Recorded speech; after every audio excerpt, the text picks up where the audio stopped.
Bonjour et bienvenue, je suis Aurélie Giraud et je suis ravie de vous retrouver sur le podcast Abscisse.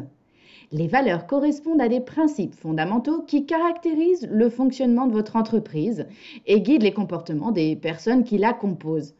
Alexandre, dans cet épisode, nous révèle les 3 valeurs fondamentales d'Abscisse. En route!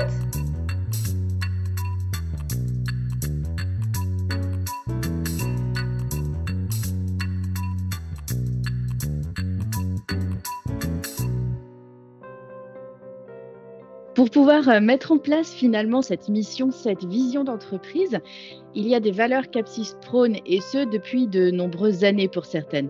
Véritables repères sur lesquels nous nous appuyons pour développer l'entreprise et prendre des décisions stratégiques. Alexandre, est-ce que tu veux nous en parler ?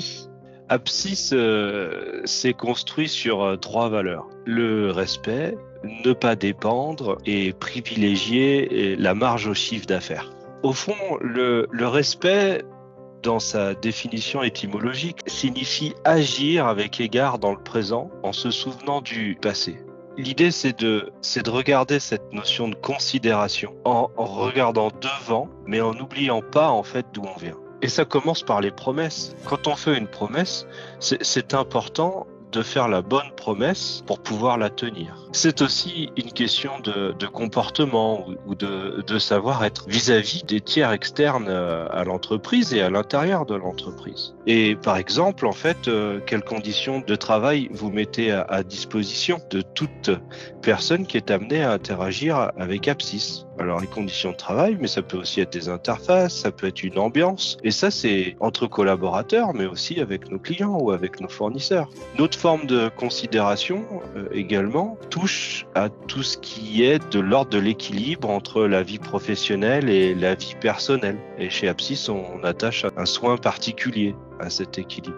Le respect, il se situe aussi en fait sur le territoire. Respecter le territoire ou les territoires sur lesquels nous produisons.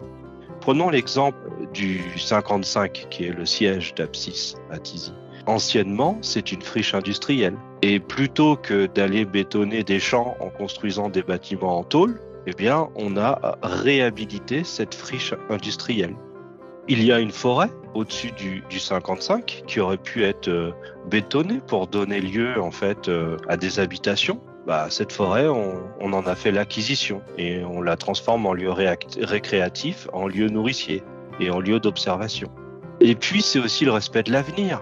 Il y a toute une vague aujourd'hui qui se développe, c'est la vague du low-tech. Au fond, on peut rapprocher ça de la notion d'efficience. Comment est-ce qu'on fait demain mieux qu'aujourd'hui avec moins d'énergie, voire avec pas d'énergie ?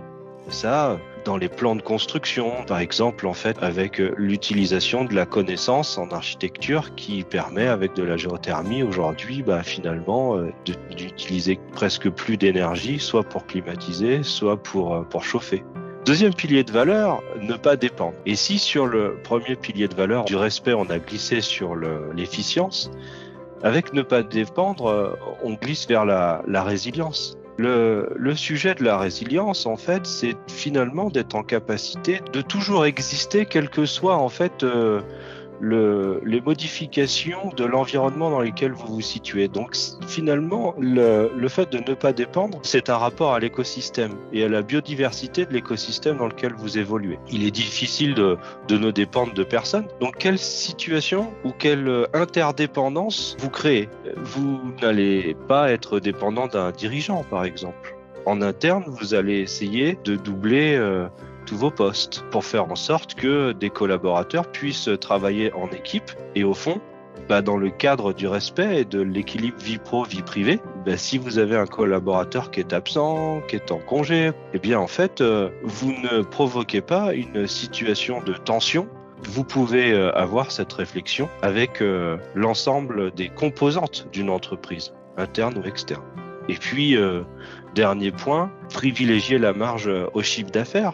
Pour au fond 2 raisons simples. La première, la marge, elle permet de financer l'innovation. Et puis, il existe une relation directe entre la marge et la valeur ajoutée. Or, la valeur ajoutée, c'est du sourire. Si vous travaillez pour un client pour lequel vous avez de la valeur ajoutée, vous êtes utile pour ce client. Et donc, si vous êtes utile pour ce client, eh bien, le sujet de la discussion principale avec ce client, c'est le sujet de l'innovation. C'est pas le sujet du prix. On est en train de travailler, en fait, à innover encore plus. On n'est pas en train de travailler à tirer les prix vers le bas encore plus. Et donc, du coup, quand vous avez suffisamment de valeur ajoutée, vous générez du sourire et vous générez de la marge. Et cette marge, eh bien, elle génère de l'autofinancement pour l'innovation.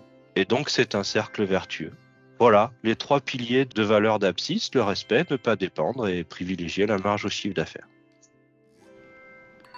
Vous avez écouté les valeurs fondamentales d'Apsis, le 3e épisode de la série Stratégie d'entreprise du podcast Apsis. À bientôt!